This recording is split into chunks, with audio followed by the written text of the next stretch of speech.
আলাইকুম। আমাদের আজকে পড়ার বিষয় নবম দশম শ্রেণীর পদার্থবিজ্ঞান বিষয়ে তড়িতের চৌম্বকীয় অধ্যায়টি। চলুন শুরু করা যাক। তড়িতের চৌম্বক ক্রিয়া বলতে আসলে আমরা বোঝাতে চাচ্ছি যে আমরা কিন্তু জানি যে তড়িতের নিজস্ব একটা তড়িৎ ক্ষেত্র আছে, আবার চৌম্বকেরও নিজস্ব একটা চৌম্বক ক্ষেত্র আছে। কিন্তু তড়িতের চৌম্বক ক্রিয়া দ্বারা আমরা আসলে এটা প্রমাণ করতে চাচ্ছি যে তড়িৎ প্রবাহের ফলে যে কোনটি তড়িৎ ক্ষেত্র তৈরি হচ্ছে, পাশাপাশি তার প্রভাবই আরেকটি চৌম্বক ক্ষেত্র তৈরি হচ্ছে। এটি হচ্ছে মেইনলি আমাদের তড়িতের চৌম্বক ক্রিয়া, যে তড়িৎ প্রবাহের মাধ্যমে আমরা চৌম্বক ক্ষেত্র তৈরি করতে পারছি বা চৌম্বক ধর্মকে প্রমাণ করতে পারছি। এই ধরনের কার্যকলাপগুলো আমরা তড়িতের চৌম্বক ক্রিয়ার আন্ডারে আলোচনা করে থাকি। প্রথমে আমরা তড়িতের চৌম্বক ক্রিয়ার জন্য প্রমাণ করার জন্য কিছু পরীক্ষা দেখে নিই। পরীক্ষাগুলো থেকে মূলত তড়িতের চৌম্বক ক্রিয়া মূলত প্রমাণ করে এসেছেন সর্বপ্রথম বিজ্ঞানী ওয়েরস্টেড। তো আমরা কিছু পরীক্ষার মাধ্যমে আসলে ওয়েরস্টেড কি বলতে চেয়েছেন সেই জিনিসটা দেখতে পারি। যেমন আমরা যদি একটি বর্তনী নেই, আমরা জানি যে বর্তনী হচ্ছে একটি পরিবাহী তার দ্বারা থাকে, সাথে ইলেকট্রন অর্থাৎ ব্যাটারি হচ্ছে অ্যাড করা থাকে। তো আমরা এরকম একটি বর্তনী নিচ্ছি এবং বর্তনীর পাশে আমরা কাঁটা কম্পাস নিচ্ছি, যেটি হচ্ছে আমাদের দিক নির্দেশ করতে ব্যবহার করে থাকি, যে কোনটি উত্তর কোনটি দক্ষিণ এরকম একটি কাঁটা কম্পাস আমরা নিয়ে নিচ্ছি। কাঁটা কম্পাসটিকে আমরা উত্তর দক্ষিণে মুখ করে রাখলাম এবং এই কাঁটা কম্পাসটিকে আমরা বর্তনীর খুব কাছে রাখলাম। এই অবস্থায় যদি আমরা বর্তনীতে বিদ্যুৎ সরবরাহ করি বা বিদ্যুৎ চালনা করি, তাহলে আমরা দেখব কাঁটা কম্পাসটির এই কাঁটাটি কিছুটা নড়ে যাচ্ছে। এখন আমরা কিন্তু সবাই জানি যে এই যে কাঁটা কম্পাস যে উত্তর দক্ষিণ দিকগুলো নির্দেশ করে, সেটি আসলে চৌম্বকত্বের উপর নির্ভর করে। অর্থাৎ আমরা পৃথিবীর মেরু যে চৌম্বকত্বের উপর রয়েছে, যে উত্তর দক্ষিণ একটি দুটি মেরু রয়েছে, সেই চৌম্বকত্বের সাথে মিল রেখে কাঁটা কম্পাস তার কাজটি সম্পন্ন করে। এই অবস্থায় যখন আমরা দেখছি যে আমরা বিদ্যুৎ প্রবাহ করছি, কাছাকাছি যে কাঁটা কম্পাস রয়েছে যেটি চৌম্বকত্বের উপর নির্ভর করে কাজ করছে, তার কাজের পরিবর্তন হচ্ছে, তাহলে আমরা কি বুঝবো? নিশ্চয়ই এখানে চৌম্বকত্বের প্রভাবটা পরিবর্তন হয়ে গেছে। আর না হলে তো এই কাঁটা কম্পাসের কাজ বা দিকটি পরিবর্তন হওয়ার কথা না, কাঁটাটি পরিবর্তন হওয়ার কথা নয়। তো অর্থাৎ এই যে বিদ্যুৎ প্রবাহ করলাম, সাথে সাথে এখানেও পরিবর্তন হলো, তার মানে হচ্ছে বিদ্যুৎ প্রবাহিত হয়ে আমাদের এই জায়গাটিতে অর্থাৎ বিদ্যুৎ প্রবাহিত হওয়ার আশেপাশের জায়গাটিতে একটি নতুন চৌম্বক ক্ষেত্র সৃষ্টি হচ্ছে। আবার যদি আমরা এই চৌম্বক ক্ষেত্রটি বন্ধ করে দিই, তাহলে যদি বিদ্যুৎ প্রবাহ বন্ধ করে দিই, তাহলে দেখব যে এখানে আর কোনো চৌম্বক ক্ষেত্রের প্রভাব আমরা দেখতে পাচ্ছি না। এখান থেকে যেমন আমরা বুঝতে পারছি যে হ্যাঁ, আসলে কিন্তু বিদ্যুৎ প্রবাহিত হওয়ার ফলে একটি চৌম্বক ক্ষেত্রের প্রভাব আমরা দেখতে পাচ্ছি। এরকমই আরেকটা পরীক্ষা যদি আমরা লক্ষ্য করি, যে আমরা একটি কাগজ নিলাম, যেটিকে আমরা অনুভূমিক ভাবে রাখবো এবং সেই কাগজটির মাঝখান দিয়ে আমরা একটি শক্ত পরিবাহী তার নিয়ে গেলাম, যেটিকে আমরা একটি সোর্সের সাথে অ্যাড করে দিলাম, যেখান থেকে বিদ্যুৎ পরিবাহিত হবে। এই অবস্থায় এই যে অনুভূমিক ভাবে আমি কাগজটা রেখেছি, তার নিচে কিছু এলোমেলো করে লোহার টুকরা ছড়িয়ে দিলাম। আমরা সবাই কিন্তু জানি যে লোহা হচ্ছে একটা চৌম্বক পদার্থ, এর নিজস্ব চৌম্বক তো ধর্ম রয়েছে এবং এমনকি এটিকে চাইলেই কিছু প্রসেসের মধ্য দিয়ে আমরা পুরোপুরি স্থায়ী চৌম্বক পদার্থে পরিণত করতে পারি। এখন আমরা এই যে কাগজটা নিলাম, তার সাথে এই যে অ্যাড করে দিলাম, এখন আমরা যেটা করব, এই তারটার মধ্যে আমরা বিদ্যুৎ চালনা করে দিচ্ছি সোর্স থেকে। বিদ্যুৎ চালনা করার সাথে সাথেই দেখা যাবে কি, এই যে আমরা নিচে এলোমেলো করে কিছু লোহার টুকরা রেখেছিলাম, সেই লোহার টুকরাগুলো একটি বিন্যস্ত আকার ধারণ করবে। এলোমেলো করে রাখা লোহার টুকরাগুলো ওই জায়গাটিতে আপনা আপনি বিন্যস্ত হয়ে যাবে। এটা কেন হলো? এর কারণ হচ্ছে যখন আমরা এখানে বিদ্যুৎ প্রবাহিত করলাম, তখন একটি তড়িৎ ক্ষেত্র যেমন তৈরি হচ্ছে, পাশাপাশি আরেকটি চৌম্বক ক্ষেত্র তৈরি হচ্ছে। সেই চৌম্বক ক্ষেত্রটির প্রভাবে চৌম্বক ক্ষেত্রের বলরেখাগুলো অনুসারে এই লোহার টুকরাগুলো একটি বিন্যস্ত রূপ ধারণ করলো। অর্থাৎ এখানেও আমরা চৌম্বক ক্ষেত্রের প্রভাব দেখতে পাচ্ছি। তাহলে আমরা কি ডিসিশন আসতে পারি যে হ্যাঁ, আসলেই তড়িতের কারণে চৌম্বকের একটা ক্রিয়া বা চৌম্বক ক্ষেত্রের একটা প্রভাব কিন্তু আমরা লক্ষ্য করতে পারছি। এখন আমরা এমন এই যে এখানে যে তারটা নিলাম, এমন একটি তার অথবা এই তারটি নিয়ে অনেকগুলো প্যাচ দিলাম। এই যে আমরা প্যাচ দিলাম, এর ফলে কি হলো? একটি কুণ্ডলীর মতো আকার ধারণ করলো। যে তারটা যেই এই সেম তারটাই অনেকখানি জুড়ে একটা সিঙ্গেল লাইন হয়েছিল, সেই তারটা এখন কুণ্ডলী হয়ে কম এরিয়াতে চলে আসলো এবং একটি কুণ্ডলী বা পাকানো দড়ির আকার ধারণ করলো। এই অবস্থায় হবে কি, আমরা তো আগেই পড়ে আসলাম যে এখানে তড়িৎ প্রবাহিত হয়ে কিন্তু চৌম্বক ক্ষেত্র সৃষ্টি হচ্ছে, এটা আমরা এখানে প্রমাণ পেলাম। এইখানে যখন আমরা এই সেম তারটাকে ছোট করে ফেললাম বা পেঁচিয়ে কাছাকাছি নিয়ে আসলাম, তখন চৌম্বক ক্ষেত্রটা আরো বেশি তীব্র হয়ে গেল, চৌম্বক ক্ষেত্রটার শক্তি আরো বেশি বৃদ্ধি পেল, কারণ কম জায়গাতে তখন আরো বেশি তড়িৎ প্রবাহিত হচ্ছে। এই অবস্থায় এই যে অবস্থাটা, এই অবস্থায় এটা একটা দণ্ড চুম্বকের মতো আকার ধারণ করে বা কুণ্ডলীটা একটা দণ্ড চুম্বকের মতো দেখা যায়। এই জিনিসটাকে তখন আমরা বলি সলিনয়েড। যখন আমরা একটু সুপরিবাহী তারকে পেঁচিয়ে কুণ্ডলীর মতো আকার ধারণ করাচ্ছি এবং তার ফলে এর চৌম্বক ক্ষেত্রের তার তীব্রতা অনেক বেড়ে যাচ্ছে বা শক্তিশালী হয়ে যাচ্ছে অনেক বেশি, তখন আমরা এই আকারটিকে বলছি সলিনয়েড। এবারে আমরা এই সলিনয়েডটার ভিতরে একটি দণ্ড চুম্বক ঢুকিয়ে দিলাম। সলিনয়েডের মাঝখানে যে দড়ি, পাকানো দড়ির মাঝখানে, প্যাচের মাঝখানে যে ফাঁকা জায়গাটা, সেই ফাঁকা জায়গা দিয়ে আমি একটা দণ্ড চুম্বক প্রবেশ করিয়ে দিলাম। দণ্ড চুম্বকটি বা লোহার দণ্ড চুম্বক আসলে পরে হবে, এখন হচ্ছে কি একটি লোহার দণ্ড প্রবেশ করিয়ে দিলাম। এই অবস্থায় আমি আবারও এখানে বিদ্যুৎ চালনা করে দিলাম। এবারে কি হবে, এবার যখন এখানে বিদ্যুৎ চালনা হচ্ছে, তখন এই বিদ্যুৎ চালনার ফলে যে একটি শক্তিশালী চৌম্বক ক্ষেত্র তৈরি হচ্ছে, শক্তিশালী চৌম্বক ক্ষেত্র তৈরি হলে আমরা কিন্তু পড়ে এসেছি, আমরা কিছু প্রসেসের মধ্যে দিয়ে লোহাকে কি করতে পারি, চুম্বক পদার্থে পরিণত করতে পারি। অর্থাৎ আমরা এই যে লোহাকে এখন শক্তিশালী একটা চুম্বক ক্ষেত্রে প্রবেশ করিয়ে দিলাম, এই অবস্থায় লোহার চৌম্বক ধর্মটি বের হয়ে আসবে এবং এই অবস্থায় বিদ্যুৎ চালনা করে কিছুক্ষণ লোহাটিকে রেখে দিলে, এরপর যদি আমি বিদ্যুৎ চালনা বন্ধও করে দিই, তারপরে দেখা যাবে লোহাটি আসলে একটি দ্বন্দ্ব চুম্বকের মতো কাজ করছে। এই যে লোহাটি দ্বন্দ্ব চুম্বকের মতো কাজ করছে, এটিকে আমরা বলছি তাড়িত চুম্বক। এই লোহাটিকে তখন আমরা বলবো তাড়িত চুম্বক। এখন এই যে আমরা বললাম এই সিচুয়েশনটা রয়েছে, এই সিচুয়েশনটাতে লোহাটি শক্তিশালী চৌম্বক হলো। এখন আমরা চাচ্ছি যে এই চৌম্বক পদার্থের শক্তি আমরা আরো বাড়াবো, সেটা এখন আমরা কিভাবে করতে পারি, একটা প্রসেস আছে। একটা হচ্ছে আমি যদি এখানে কুণ্ডলী যেটা আছে, কুণ্ডলীর প্যাচ আরো বাড়িয়ে দিই, অর্থাৎ আগে এরিয়া ছিল এইটুক, এখন এরিয়া করে দিলাম এইটুক, তাহলে কি হবে, কম এরিয়াতে আরো বেশি বিদ্যুৎ আসবে, আরো বেশি চৌম্বক ক্ষেত্র দেখা যাবে, চৌম্বক ধর্ম দেখা যাবে, যার জন্য আমাদের লোহাটি আরো বেশি শক্তিশালী চৌম্বক ক্ষেত্র গিয়ে আরো বেশি শক্তিশালী চৌম্বক পদার্থে পরিণত হবে। তো আমরা এখানে কুণ্ডলীর প্যাচ বাড়িয়ে আসলে এই শক্তিটি বাড়াতে পারছি। এটা করতে পারি। আরেকটা করতে পারি কি, যে এই জায়গাতে আমি বিদ্যুতের যে পরিমাণে বিদ্যুৎ প্রবাহিত হচ্ছিল, বিদ্যুতের প্রবাহের পরিমাণটা আরো বাড়িয়ে দিলাম, তাহলে কি হবে, এই যে বিদ্যুতের প্রবাহ বাড়িয়ে দিলাম, তাহলে আগে এইটুক জায়গাতে হয়তো 5 এম্পিয়ার ছিল, এখন আমি 10 এম্পিয়ার করলাম, তাহলে একই জায়গাতে বিদ্যুৎ বেশি প্রবাহিত হচ্ছে, তাহলে চৌম্বক ক্ষেত্র বেশি তৈরি হবে, তাহলে চৌম্বকত্ব ধর্মটা আরো বেশি করে প্রকাশ পাবে। তাহলে 2 নম্বরে আসছে আমাদের বিদ্যুতের প্রবাহ বাড়িয়ে। এটা ছাড়া আরেকটা যেটা করতে পারি, এই যে আমরা এই অবস্থায় যখন রাখলাম, লোহার দণ্ডটাকে আমরা চৌম্বকে পরিণত করেছি, এখন তাহলে নিশ্চয়ই লোহার দণ্ড চুম্বকে পরিণত হলে তার একটি নর্থ পোল আর একটা সাউথ পোল তৈরি হয়েছে। এই অবস্থায় আমি যদি লোহার দণ্ডটাকে বাঁকিয়ে নর্থ পোল আর সাউথ পোলকে এরকম কাছাকাছি নিয়ে আসলাম, একটা ইউ আকৃতি করে দিলাম, এই ইউ আকৃতি করার ফলে কি হবে, এই যে নর্থ পোল আর সাউথ পোলের মধ্যে একটা ফোর্স কাজ করবে, সেই ফোর্সটার কারণেও এর শক্তিশালী চুম্বক ক্ষেত্রটি আরো বেশি শক্তিশালী হয়ে উঠবে।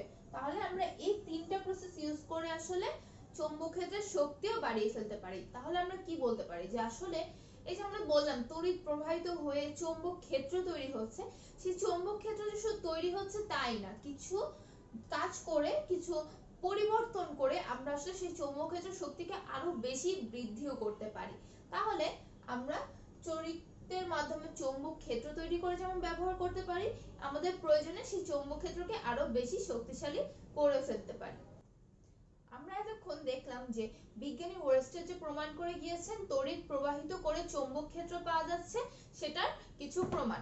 এখন বিজ্ঞানী ওয়েরস্টেড যখন প্রমাণ করলেন এই প্রক্রিয়াটি, যে তড়িতের চৌম্বক ক্রিয়া বা তড়িৎ প্রবাহের ফলে যে আমরা চৌম্বক ক্ষেত্র পাচ্ছি সেই জিনিসগুলো প্রমাণ করলেন, তখন পৃথিবীর নানান বিজ্ঞানী উঠে পড়ে লাগলেন যে উল্টা দিক থেকে কি কাজটা করা যায় না, অর্থাৎ চৌম্বক ক্ষেত্র থাকবে এবং সেই চৌম্বক ক্ষেত্রের প্রভাবে তড়িৎ প্রবাহিত হবে। তো এই জিনিসটা চেষ্টা করতে করতে 2-3 জন বিজ্ঞানী সফলতা পান। তার মধ্যে বিজ্ঞানী মাইকেল ফ্যারাডে সবার আগে ওনার পরীক্ষার ফলাফল প্রকাশ করেন। তো উনি বলেছেন যে পরিবর্তনশীল চৌম্বক ক্ষেত্র ব্যবহার করে আসলে আমরা এই জিনিসটা পেতে পারি, অর্থাৎ পরিবর্তনশীল চৌম্বক ক্ষেত্র ব্যবহার করলে এর প্রভাবে আমরা বিদ্যুতের প্রবাহ পেতে পারি। এই প্রক্রিয়াটির নামই দেওয়া হয়েছে তাড়িত চৌম্বক আবেশ।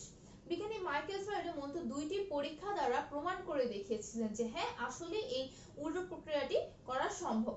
আমরাও এখন আসলে ওই 2টি পরীক্ষা দিয়ে দেখব যে আসলে এই তাড়িত চৌম্বক আবেশ জিনিসটি এক্সিস্ট করে। যেমন প্রথম পরীক্ষায় আমাদের দরকার একটি বর্তনী, একটি সরল বর্তনী বা একটি সুপরিবাহী তার, যার সাথে আসলে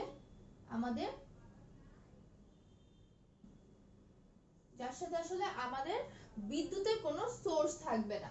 এই অবস্থায় আমি এই তারটিকে একটু পেঁচিয়ে নিলাম। একটু পেঁচিয়ে নিলে এই যে আমি এই আকারটা তৈরি করলাম, এই আকারটার মধ্যে থাকলো। এই অবস্থায় আমি যেটা করব, একটি দণ্ড চুম্বক নিয়ে আসব, যার 2টি পোল থাকবে অবশ্যই north pole and south pole. আমরা পরীক্ষা করার জন্য যেটি করব, এই যে পাকানো তারটি রয়েছে, পরিবাহী তারটি রয়েছে, তার যে কুণ্ডলী রয়েছে তার মাঝখানে আমি খুব দ্রুত এই যে সাউথ পোলটা আছে সেটা একবার ঢুকিয়ে দিব, একবার বের করে নিয়ে আসব। এটি হবে আমার পরীক্ষা করার জন্য আমার কাজ। প্রথমেই আমি ঢুকিয়ে দিলাম খুব জলদি করে। আর হ্যাঁ, এখানে আমরা একটি গ্যালভানোমিটার সেট করে রাখবো, যাতে আমরা যে আসলে বিদ্যুৎ প্রবাহিত হচ্ছে নাকি তার বুঝতে পারি, তার উপস্থিতি পাই বা তার প্রমাণ পেতে পারি। তো আমি যখন এখানে সাউথ পোল এটা ঢুকিয়ে দিলাম, সাথে সাথে দেখা যাবে গ্যালভানোমিটারের কাঁটাটা যে কোনো একদিকে খুব দ্রুত একটি বিক্ষেপ দিল।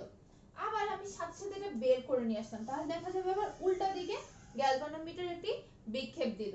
এখান থেকে আমরা কি বুঝতে পাই, যখন আমরা দেখতে পাচ্ছি যে চৌম্বক ক্ষেত্র ঢুকছে, চৌম্বক ক্ষেত্র বের হচ্ছে, অর্থাৎ পরিবর্তন হচ্ছে চৌম্বক ক্ষেত্র। তো বিজ্ঞানী মাইকেল ফ্যারাডে কিন্তু এটাই বলেছিল যে পরিবর্তনশীল চৌম্বক ক্ষেত্র থেকে আমি তড়িৎ প্রবাহ পেতে পারি।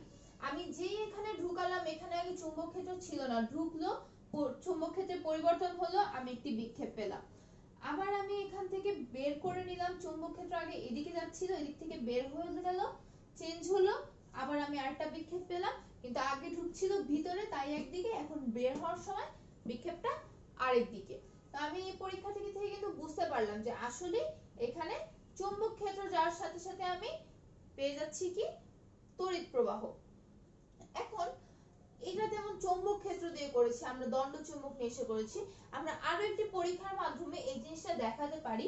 সেখানে আমরা 2টি কুণ্ডলী নিব। একটি কুণ্ডলী হবে পরিপূর্ণ কুণ্ডলী, যেখানে সুপরিবাহী তার থাকবে, বিদ্যুতের সোর্স থাকবে এবং একটি টেপা চাবি থাকবে।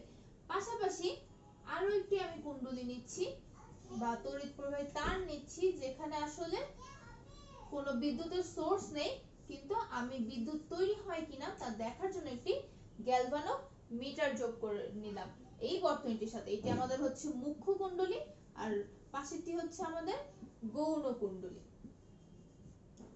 এবারে আমি কি করব, এবারে আমি যখন এই যে এই মুখ্য কুণ্ডলীতে বিদ্যুৎ প্রবাহিত করে দিলাম, দেখা যাবে যখনই আমি এইখানে বিদ্যুৎ দিচ্ছি, সাথে সাথে এই দিকের গ্যালভানোমিটারে একটি বিক্ষেপ পেয়ে যাচ্ছি, কাঁটার সোজা থেকে এদিকে যাচ্ছে। আবার আমি যখন এই সাথে সাথে বন্ধ করে দিলাম, তখন আমরা দেখবে ঠিক ওই মোমেন্টে গ্যালভানোমিটার উল্টো দিকে বিক্ষেপ দিচ্ছে। এরপরে আমি যখন আবার এই বিদ্যুৎ পুরোপুরি বন্ধ করে দিলাম, তখন আর কোনো বিক্ষেপ পাওয়া যাবে না, অর্থাৎ জিরোতে থাকবে।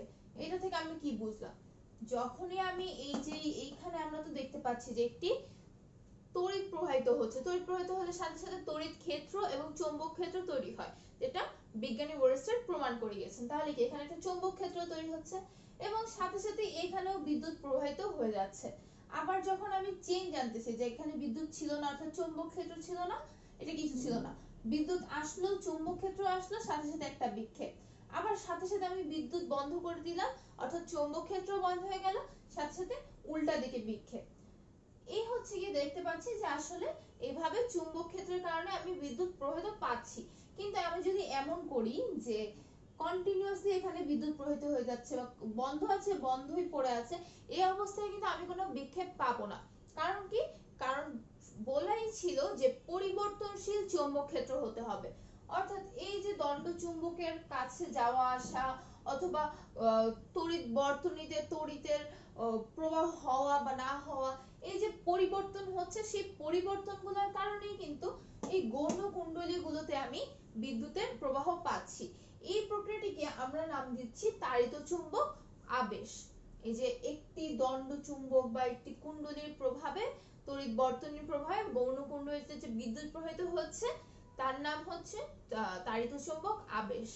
আর আমরা তো অবশ্যই জানি যে তড়িৎ প্রবাহিত হওয়ার অর্থ কি? একটি বিভব তৈরি হওয়া। সেই বিভবটার আমরা নাম দিচ্ছি আবিষ্ট বিভব বা আবিষ্ট ভোল্টেজ। এটির নাম দিচ্ছি আমরা আবিষ্ট ভোল্টেজ। আর যে বিদ্যুৎটা প্রবাহিত হচ্ছে তাকে নাম দিচ্ছি আবিষ্ট তড়িৎ প্রবাহ।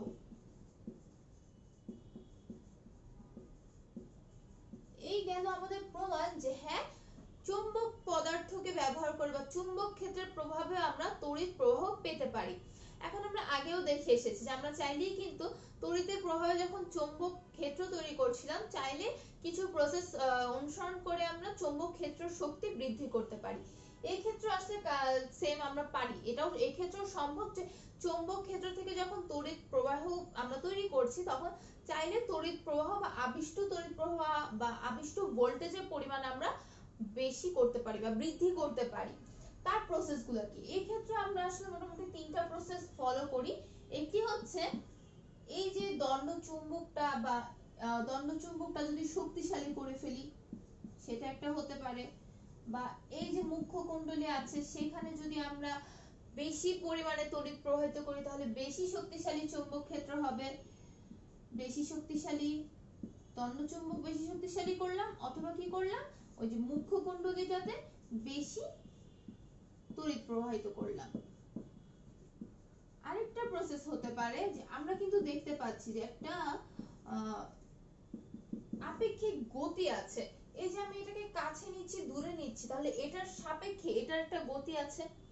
আবার যখন আমি এইখানে দুইটাকে কাছাকাছি রেখে এটাতে একটা বন্ধ করছি, একবার তড়িৎ প্রবাহ বন্ধ করছি, একবার চালু করছি, তাহলে এটার তড়িৎ প্রবাহের সাপেক্ষে এই তড়িৎ প্রবাহের একটা গতি আছে। আমি যদি এই গতিগুলো বৃদ্ধি করি, অর্থাৎ আগে হয়তো দেখা যাচ্ছিল যে আমি 2 সেকেন্ড পর পর অন অফ করতেছি এই মুখ্য কুণ্ডলীটাতে, এখন আমি তা না করে কি করলাম, প্রতি 0.5 সেকেন্ড পর পর আমি অন অফ করতেছি। তাহলে কি হবে? তাহলেও আসলে এই ক্ষেত্রে আমরা আরো বেশি তড়িৎ প্রবাহ পাবো। সেম এটাকে আমি আগে হয়তো আস্তে নিয়ে যাচ্ছিলাম, এখন খুব দ্রুত নিয়ে গেলাম, তাহলেও একই হবে। এখানে আমরা আগের চেয়ে বেশি আবিষ্ট ভোল্টেজ বা আবিষ্ট তড়িৎ প্রবাহ পাবো। অর্থাৎ আপেক্ষিক গতি যদি বৃদ্ধি করি, তাহলেই আমরা আগের চেয়ে বেশি তড়িৎ প্রবাহ পেয়ে যাব। তাহলে আমরা কি বুঝলাম এখান থেকে? যে আসলে যা ওয়েস্টের যেটা দেখিয়ে গেছেন তার উল্টা প্রসেসটাও সম্ভব। চৌম্বক ক্ষেত্র থেকে আমরা তড়িৎ প্রবাহের ক্রিয়া পেতে পারি, এবং সেই তড়িৎ প্রবাহ ক্রিয়াকে আমরা কিছু প্রসেস ফলো করে কন্ট্রোলও করতে পারি। আমরা এতক্ষণ দেখলাম যে আসলে চৌম্বক ক্ষেত্রে নিজে যেমন একটা চৌম্বক ক্ষেত্র থাকে, তড়িৎ প্রবাহের কারণে তড়িৎ ক্ষেত্রের পাশাপাশি আরেকটা চৌম্বক ক্ষেত্র তৈরি হয়। এখন আমরা দেখব এই দুই ধরনের চৌম্বক ক্ষেত্র যদি একসাথে চলে আসে তাহলে কি হবে। অর্থাৎ আমরা একটি শক্তিশালী চৌম্বক ক্ষেত্রের মধ্যে দিয়ে একটি তড়িৎ পরিবাহী তারকে চালনা করে দিলাম। এই দুটিকে যদি পাশাপাশি আমি একই জায়গায় রাখি, তাহলে আসলে কি হবে, এটাই হচ্ছে আমাদের এখন দেখার বিষয়। যদি আমরা এই যে এভাবে একটি চৌম্বক ক্ষেত্রের দুই মেরুর মাঝখানে একটি চৌম্বকের দুই মেরুর মাঝখানে চৌম্বক ক্ষেত্র রয়েছে, এখানে যদি আমি একটি তারকে চালনা করে দিলাম, এই অবস্থায় কি হবে, যে তারেরও নিজস্ব একটি চৌম্বক ক্ষেত্র তৈরি হবে। তখন দেখা যাবে কি, যখনই আমি বিদ্যুৎ প্রবাহিত করে দিচ্ছি, এই তারটি আসলে উপরের দিকে লাফিয়ে উঠবে। এটি হবে এই যে দুটি চৌম্বক ক্ষেত্রকে আমি একই জায়গায় রাখলাম, তার ক্রিয়া প্রতিক্রিয়ার ফল। এটা কেন হয় আমরা এখন সেটা দেখি। যে আমরা দেখতে পাচ্ছি যে এই যে দুইটা পোল, একটি চুম্বক চুম্বকের দুটি পোলের মাঝখানে এভাবে তার বলরেখাগুলো রয়েছে। আবার এই যে ঠিক এই পয়েন্টে আসলে তারটাও রয়েছে। তো তারটা তো আসলে এভাবে বের হয়ে যাচ্ছে। তো আমি যদি এই পয়েন্টটাকে চিন্তা করি, একটি পয়েন্টকে আলাদা করে নিয়ে চিন্তা করি তারের, তাহলে এই পয়েন্টেও কিন্তু একটি চুম্বক ক্ষেত্র রয়েছে, তারের নিজস্ব চুম্বক ক্ষেত্র। এটি হচ্ছে দুটি আলাদা আলাদা চুম্বক ক্ষেত্র। এখন যখন দুটি চুম্বক ক্ষেত্র একসাথে হয়ে যাবে তখন যেটা হবে যে দেখা যাবে এদিকে আসলে চুম্বক ক্ষেত্রগুলো একটু কম, চুম্বক ক্ষেত্র বলরেখা কম, এদিকে বেশি, অর্থাৎ উপরের দিকে কম নিচের দিকে বেশি, মাঝখানে একটি ফাঁকা জায়গার মতো। এই যে এটা হচ্ছে আমাদের যেখানে তারের একটা যে পয়েন্টটা আমরা বিবেচনা করলাম। আসলে এখানে হলোটা কি, আমরা এখান থেকে যদি নোটিস করি দেখব কি যে চুম্বক ক্ষেত্র এবং দণ্ড চুম্বকের চুম্বক ক্ষেত্র এবং তড়িৎ প্রবাহের ফলে যে তৈরি হয়েছে চুম্বক ক্ষেত্র, তাদের অভিমুখ দুটো একই। এই যে অভিমুখ দুটো একই হলো, তার ফলে যখন উপরের দিকে অনেকগুলো বলরেখা একে অপরকে ক্যান্সেল করে দিবে, বিপরীতে আসবে এবং ক্যান্সেল করে দিবে, যার জন্য এখানে অনেকটুকু জায়গা ফাঁকা হয়ে যাবে। যখন এই অভিমুখ একই হয় এই জিনিসটা হচ্ছে উপরের দিকে, কারণ অভিমুখ একই। তো যখনই তার অভিমুখটা আর তারের বিদ্যুতের প্রবাহের অভিমুখ আর এই দণ্ড চুম্বকের চুম্বক বলরেখার অভিমুখ একই হয়ে গেল, তখন উপরের দিকটাতে এরকম ক্যান্সেলেশন গুলা হবে। যখন ক্যান্সেলেশন গুলা হবে এই জায়গাটুকু অনেকটাই ফাঁকা হয়ে যাবে, আর নিচের যে বলরেখাগুলো আছে তারা চাবে স্থিতিস্থাপক রবারের মতো যতটা পারা যায় স্থির থাকতে। তো তারা করবে কি যে উপরের দিকে একটি বল ছাড়বে, উপরের দিকে যখন একটা বল ছাড়বে, কারণ তারা চাচ্ছে কি সর্বোচ্চ প্রসারিত হয়ে কিন্তু স্থিতিস্থাপক রবারের মতো আবার আগের জায়গায় ফেরত আসতে। এই প্রক্রিয়াটি যখন নিচের দিকে বলরেখাগুলো করার চেষ্টা করছে তখন তারা উপরের দিকে একটি বল দেয় বা উপরের দিকে একটি ধাক্কা দেয়, তখনই আসলে এই তারটা উপরের দিকে সরে আসে। এখন যদি এমন হতো যে দণ্ড চুম্বকের চুম্বক বলরেখার অভিমুখ আর তড়িৎ প্রবাহের অভিমুখ বিপরীত দিকে, তখন কি হতো, তখন নিচের দিকে ক্যান্সেলেশন হয়ে এই তারটা তখন নিচের দিকে নেমে আসতো। এখন যাচ্ছে কি উপরের দিকে লাফ দিচ্ছে, কারণ নিচের বলরেখাগুলো স্থিতিস্থাপক রবারের মতো কাজ করার চেষ্টা করতেছে, কিন্তু অভিমুখ পরিবর্তন হয়ে গেলে ওই চেষ্টাটা করতে উপরের দিকে বলরেখাগুলো, তখন তারটা আসলে নিচের দিকে লাফ দিয়ে আসতো। এটাই দেখা যায় যখন হচ্ছে আমরা চুম্বক ক্ষেত্র, দণ্ড চুম্বকের চুম্বক ক্ষেত্র এবং তড়িৎ প্রবাহের ফলে যে উৎপন্ন চুম্বক ক্ষেত্র রয়েছে সে দুটিকে যখন একসাথে করে দিচ্ছি তখন আমরা এই ধরনের ফল দেখতে পাই। আমরা এতক্ষণ যেসব ক্রিয়াগুলো দেখে এসেছি এখন আমরা সেগুলোর অ্যাপ্লিকেশন দেখব, আসলে যে আমরা তড়িৎ মোটর, জেনারেটর, ট্রান্সমিটার এসব নানান জিনিসে কিভাবে আমাদের যে প্রক্রিয়াগুলো রয়েছে সেই প্রক্রিয়াগুলোকে আমরা ব্যবহার করতে পারি। প্রথমে আমরা দেখব তড়িৎ মোটর। তড়িৎ মোটরে মূলত আমরা একটু আগে যে প্রসেসটা দেখলাম যে একটি শক্তিশালী চৌম্বক ক্ষেত্রের মাঝখান দিয়ে আমরা একটি তড়িৎ পরিবাহী তার চালনা করে দিচ্ছি, যেখানে দুটি চৌম্বক ক্ষেত্র মিলিত হয়ে একটি নতুন ক্রিয়া আমরা লক্ষ্য করতে পারি। এবার আমরা যেটা করব যে একটু আগে তো হচ্ছে কি সরল একটা তার হচ্ছে আমরা এদিক দিয়ে পাস করে দিয়েছিলাম, এবারে আমরা একটি তার পাস না করে একটি কুণ্ডলী পাস করছি, অর্থাৎ এই মাঝখানে আমরা একটি কুণ্ডলী রেখে দিলাম যেটির সাথে অবশ্যই বিদ্যুতের সংযোগ থাকবে। এই অবস্থায় যখন আমি কুণ্ডলীতে তড়িৎ প্রবাহিত করে দিলাম তখন কি হবে, আমরা দেখি যে এই সাইডটিকে যদি আমরা এ ধরে এই সাইডটিকে যদি আমরা বি ধরি এবং এটিকে যদি দুই ভাগে বিভক্ত করে নিই, আমাদের কল্পনা করে আমরা দুই ভাগে বিভক্ত করে নিই, এই অবস্থায় দেখা যাবে যখন তড়িৎ প্রবাহিত হচ্ছে এইদিকে বিদ্যুতের অভিমুখ যেটা, এইদিকে বিদ্যুতের অভিমুখ উল্টাটা।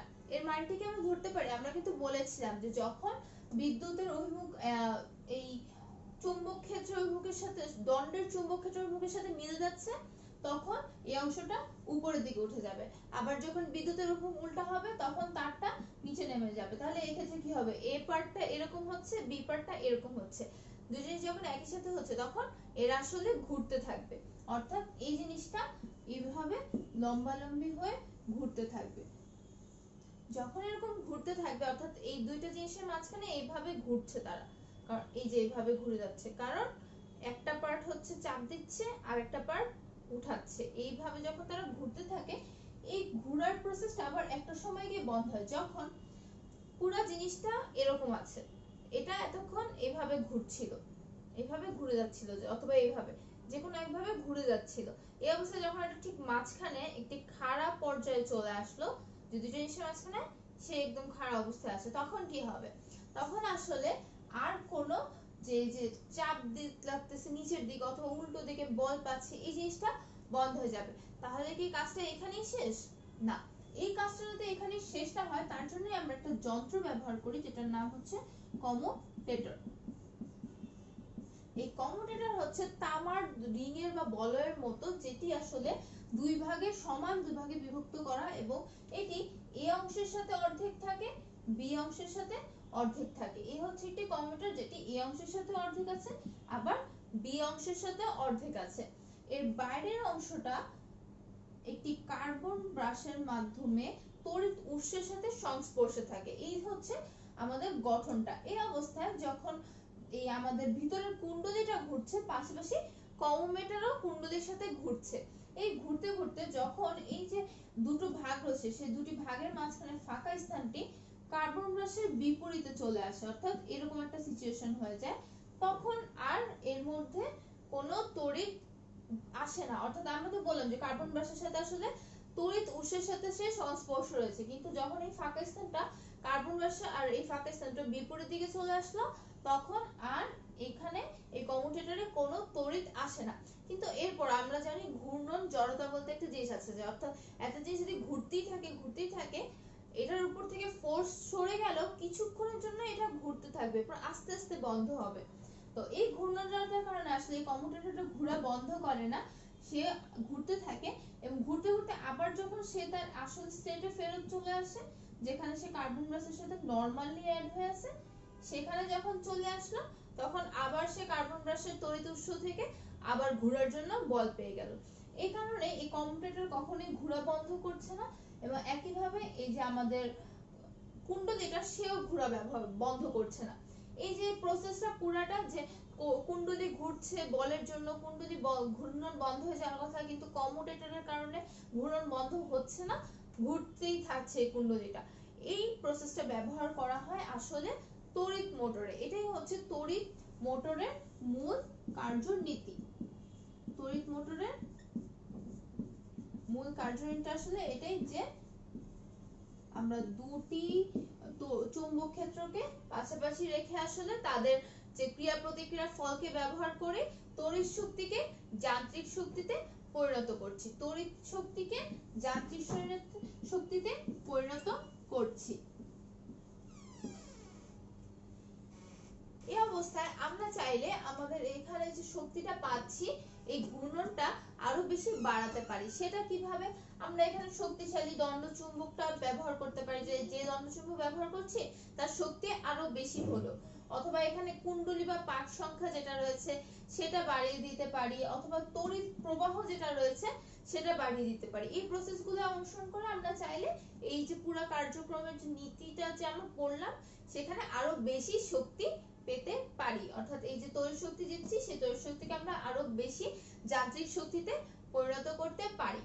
এটা মূলত আমাদের নরমালি তড়িৎ মোটরে আমাদের কার্যনীতি পড়লাম। কিন্তু তড়িৎ মোটরের ক্ষেত্রে যেটা আমরা করি, যে শক্তি বাড়ানোর জন্য একই জায়গায় আমরা অনেকগুলা কুণ্ডলী ব্যবহার করি, অর্থাৎ এই এক জায়গায় একটা কুণ্ডলী আমরা এখানে ব্যবহার করেছি, তা না করে আমরা কি করলাম, একটি প্রধান অক্ষ রাখলাম, প্রধান অক্ষের সাপেক্ষে আশেপাশে অনেকগুলা কুণ্ডলীকে আমরা সাজিয়ে নিলাম। সেই কুণ্ডলীগুলোকে আবার সেই একইভাবে প্রত্যেকটা কুণ্ডলীর নিজের নিজের কমুটেটর থাকবে, তবে হ্যাঁ, কুণ্ডলীগুলো আসলে নরম লোহার পাতের উপর, নরম লোহার উপর কুণ্ডলীর তার পেঁচিয়ে তৈরি করা হয়, যেগুলোকে আমরা বলি আর্মেচার।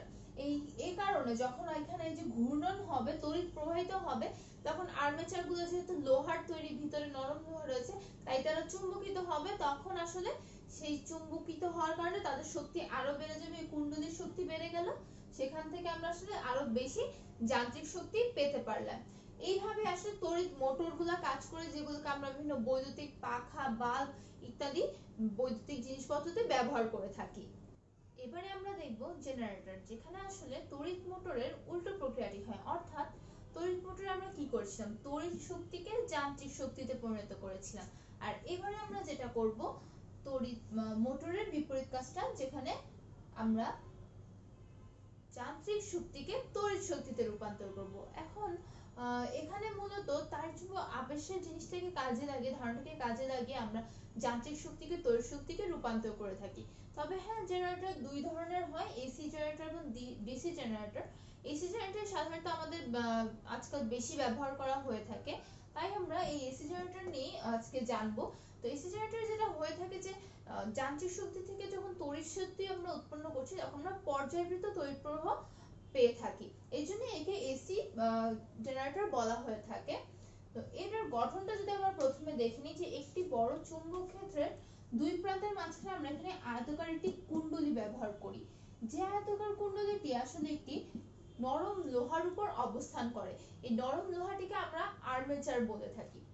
এবারে এই যে নরম লোহার উপর যে কুণ্ডলীটি রয়েছে, আয়তাকার কুণ্ডলী, সেই আয়তাকার কুণ্ডলীর দুইটি প্রান্তের সাথে দুইটি স্লিপ রিং থাকে।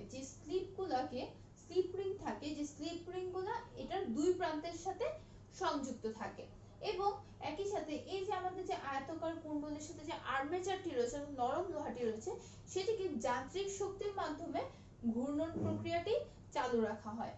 এখন এই যে যান্ত্রিক শক্তির মধ্যে এটি ঘুরছে, সাথে স্লিপ রিং গুলো রয়েছে, যে স্লিপ রিং গুলো আবার দুটি স্লিপ রিং দুটি কার্বন ব্রাশের সাথে যুক্ত রয়েছে, আর এই কার্বন ব্রাশগুলো আবার বহির্বর্তনীর রোধের সাথে যুক্ত রয়েছে।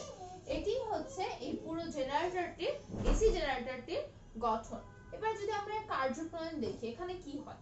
প্রথমেই আমরা বললাম যে এখানে আমরা যান্ত্রিক শক্তি দিয়ে আর্মেচারটিকে ঘোরাচ্ছি, আর্মেচারটি ঘূর্ণন করছি। তখন কি হবে, আমরা তো পড়েছি যে এইটার ভিতরে যেহেতু দুটি চুম্বক রয়েছে, চুম্বকের মধ্যে নিশ্চয়ই চুম্বক ক্ষেত্র রয়েছে। তো চুম্বক বলরেখাগুলোর সংস্পর্শে যখন এই বর্তনীটা আসছে, তখন কি হবে, লোহাটা বর্তনীটা যখন আসে তখন তার চুম্বক আবেশ অনুযায়ী এখানে নরম লোহাটি চুম্বক পদার্থ বা চুম্বক ধর্ম দেখাবে, এবং এখানে বলরেখাগুলোকে সে ছেদ করে যেতে থাকবে এবং চুম্বক ধর্ম দেখাবে। এই অবস্থায় এটি আবার একই সাথে বহির্বর্তনীর রোধের সাথেও যুক্ত হয়েছে, যে স্লিপ রিং প্লাস সাথে কার্বন ব্রাশ, এরপরে বহির্বর্তনীর রোধ।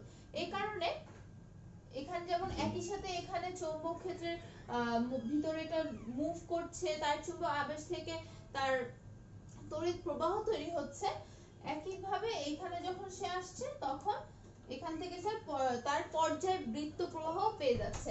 এবার কি হচ্ছে, তার এখানে তড়িৎ প্রবাহ নিজের একটা তাড়িৎ চুম্বক প্রভাব দেখতে পাচ্ছি, অর্থাৎ আবিষ্ট তড়িৎ প্রবাহ যেমন দেখতে পাচ্ছি, তেমনি এখান থেকে পর্যায়বৃত্ত প্রবাহ যাচ্ছে। এই কারণে এটা কখনো থেমে থাকছে না। নরমালি যেভাবে যে তড়িৎ প্রবাহের ক্ষেত্রে আমরা দেখছিলাম যে কন্টিনিউয়াসলি চলতে থাকে, এটিও কন্টিনিউয়াসলি চলতেই থাকবে। এই প্রক্রিয়াটি হচ্ছে আমাদের জেনারেটরের মূল কার্যনীতি, যেখানে আমরা যান্ত্রিক শক্তি এখানে দিচ্ছি এবং এরপরে পর্যায়বৃত্ত প্রবাহকে ফল হিসেবে পাচ্ছি। এবারে আমরা দেখব ট্রান্সফরমার নামক একটি যন্ত্র, যেটি মূলত তাড়িত চৌম্বক আবেশের ধারণাকে কাজে লাগিয়ে তার কাজ সম্পন্ন করে। এই যন্ত্রটি মূলত উচ্চ বিভবকে বা পর্যায়বৃত্ত উচ্চ বিভবকে নিম্ন বিভবে পরিণত করে, অথবা পর্যায়বৃত্ত নিম্ন বিভবকে উচ্চ বিভবে পরিণত করে। অর্থাৎ তার কাজের ধর্ম অনুসারে এই যন্ত্রটি দুই রকমের হতে পারে। একটি হচ্ছে স্টেপ আপ। এই স্টেপ আপ ট্রান্সফরমারের কাজ হচ্ছে, স্টেপ আপ ট্রান্সফরমারের মূল কাজ হচ্ছে পর্যায়বৃত্ত নিম্ন বিভব অধিক তড়িৎ পরিবাহকে পর্যায়বৃত্ত উচ্চ বিভব অল্প তড়িৎ পরিবাহে পরিণত করা। আরেকটি হচ্ছে স্টেপ ডাউন। এর কাজটি ঠিক স্টেপ আপের বিপরীত, অর্থাৎ এটি উচ্চ বিভব অল্প তড়িৎ প্রবাহকে নিম্ন বিভব অধিক তড়িৎ প্রবাহে পরিণত করে। তো এই যে ট্রান্সফরমারের ধরনটি কি রকম হবে তা আসলে মূলত তার গঠন থেকে আমরা বুঝতে পারি। যেমন আমরা বলি, প্রথমে ট্রান্সফরমার গঠন নিয়ে বলতে গেলে, ট্রান্সফরমার মূলত একটি কাঁচা লোহার আয়তাকার মজ্জা হিসেবে থাকে, যে মজ্জার দুটি বাহুকে আসলে আমরা দুটি কুণ্ডলী হিসেবে ব্যবহার করি। একটিকে আমরা নাম দিই মুখ্য কুণ্ডলী, একটিকে নাম দিই গৌণ কুণ্ডলী। যেটি আমাদের মুখ্য কুণ্ডলী, সেই মুখ্য কুণ্ডলীতে আসলে পর্যায়বৃত্ত ভোল্টেজ বা বিভব প্রদান করা হয়, এবং সেই পর্যায়বৃত্ত বিভব বা ভোল্টেজকে মুখ্য কুণ্ডলী গ্রহণ করে এই মজ্জাটি বা আয়তাকার লোহার মজ্জাটিকে চুম্বকিত করে, এবং যে ক্ষমতা আছে সেই চৌম্বক বলরেখা যে তৈরি হয় এই আবিষ্ট করার কারণে, সেই চৌম্বক বলরেখাগুলো যদি কোনো অপচয় না হয় তাহলে সেই চুম্বক বলরেখাগুলো একই পরিমাণে চলে যায় গৌণ কুণ্ডলীতে এবং সেখানে গিয়ে সে আবারও আবিষ্ট প্রবাহ তৈরি করে। অর্থাৎ এখানে কিছু কুণ্ডলী থাকে, তড়িৎ প্রবাহকারী কুণ্ডলী থাকে, যেগুলোতে আমরা ভোল্টেজটা দান করি। সেই ভোল্টেজটা এখানে গ্রহণ করে এই পুরো মজাটিকে চুম্বকিত করে এবং একটি তাড়িতচুম্বক আবেশের মাধ্যমে এই চৌম্বক বলরেখাগুলো একই পরিমাণে এই গৌণ কুণ্ডলীতে চলে যায়। তারপরে এখানেও এইখানের মতো করে এখানে আমরা যে তাড়িতচুম্বক আবেশের ধারণাটা পেয়ে এসেছি যে একটি কুণ্ডলীর সংস্পর্শে 60টি কুণ্ডলীও আবিষ্ট হয়ে যায়। তো এখানে কোনটি স্টেপ আপ হবে কোনটি স্টেপ ডাউন হবে তা মূলত নির্ভর করে পাক সংখ্যার উপর। আমরা তো জানি স্টেপ আপের ক্ষেত্রে কি হবে, ইপিটা বেশি হবে। এটাকে যদি আমরা প্রিন্সিপাল ধরে নিই, এটা সবকিছুকে আমরা ভোল্টেজকে দেখালাম ইপি, পাক সংখ্যাকে বললাম এনপি, আর এখানকার তড়িৎ প্রবাহকে বললাম আইপি, কারণটি মুখ্য বা প্রিন্সিপাল। আর গৌণ বা সেকেন্ডারি হিসেবে ধরে নিলে এখানকার গুলোকে ইএস, এটা এনএস এবং আইএস। এই অবস্থায় আমরা তো অবশ্যই বুঝতে পারছি যে ইপিটা ইপি হবে আইএস এর চেয়ে বেশি, ইএস হবে ইপির চেয়ে বেশি স্টেপ আপের ক্ষেত্রে। এর জন্য যেটা করতে হয় এই ক্ষেত্রে ইএস এর পাক সংখ্যাটা বেশি হয়, অর্থাৎ যেখানে পাক সংখ্যা বেশি সেখানে ভোল্টেজ বেশি। এই কারণে এনএস এনপি চেয়ে বড় হয় স্টেপ আপের ক্ষেত্রে। এর জন্য এদের সম্পর্কটা হয় ES by EP equals to NS by NP.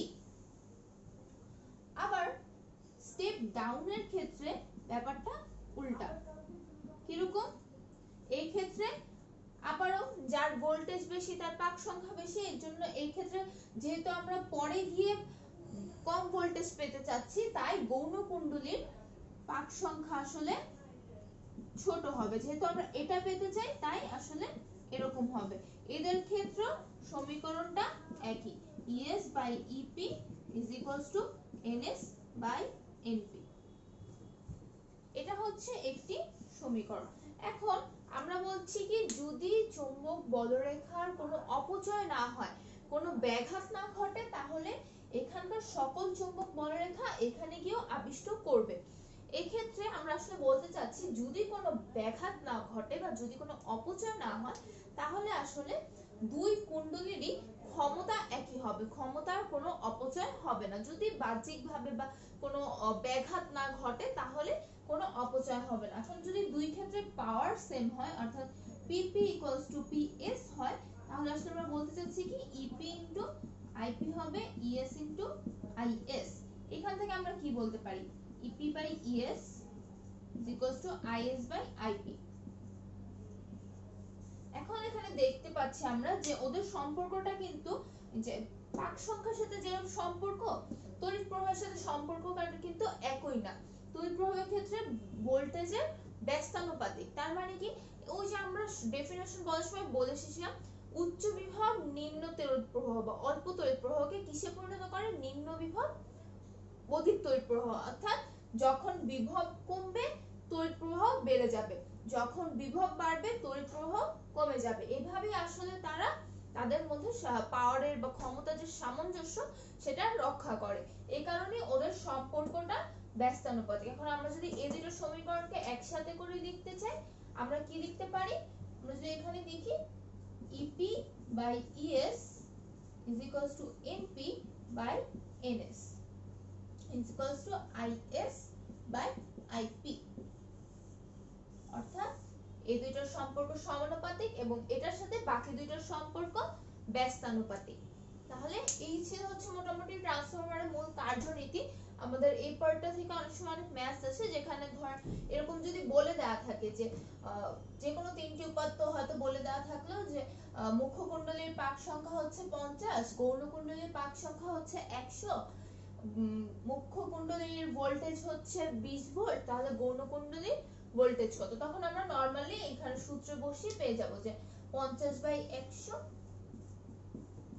আর এদিকে আমরা ইপি জানি হচ্ছে 20, আমরা ইএস এখনো জানি না, ইএস আমরা এই সমীকরণ থেকে বের করে নিই। এই ধরনের সিম্পল কিছু ম্যাথ এখানে এসে থাকে। তো এই ছিল আসলে তড়িতের চৌম্বক ক্রিয়া নিয়ে বিভিন্ন থিওরি এবং তার বিভিন্ন যন্ত্রপাতিতে যে আমরা অ্যাপ্লিকেশনগুলো করে থাকি আমাদের বাহ্যিক জীবনে বা দৈনন্দিন জীবনে যে কাজে লাগে থাকি তার বিভিন্ন এক্সাম্পলস এবং সেই সংশ্লিষ্ট কিছু ম্যাথও আমরা এখানে বলে দিলাম। ধন্যবাদ সাথে থাকার জন্য।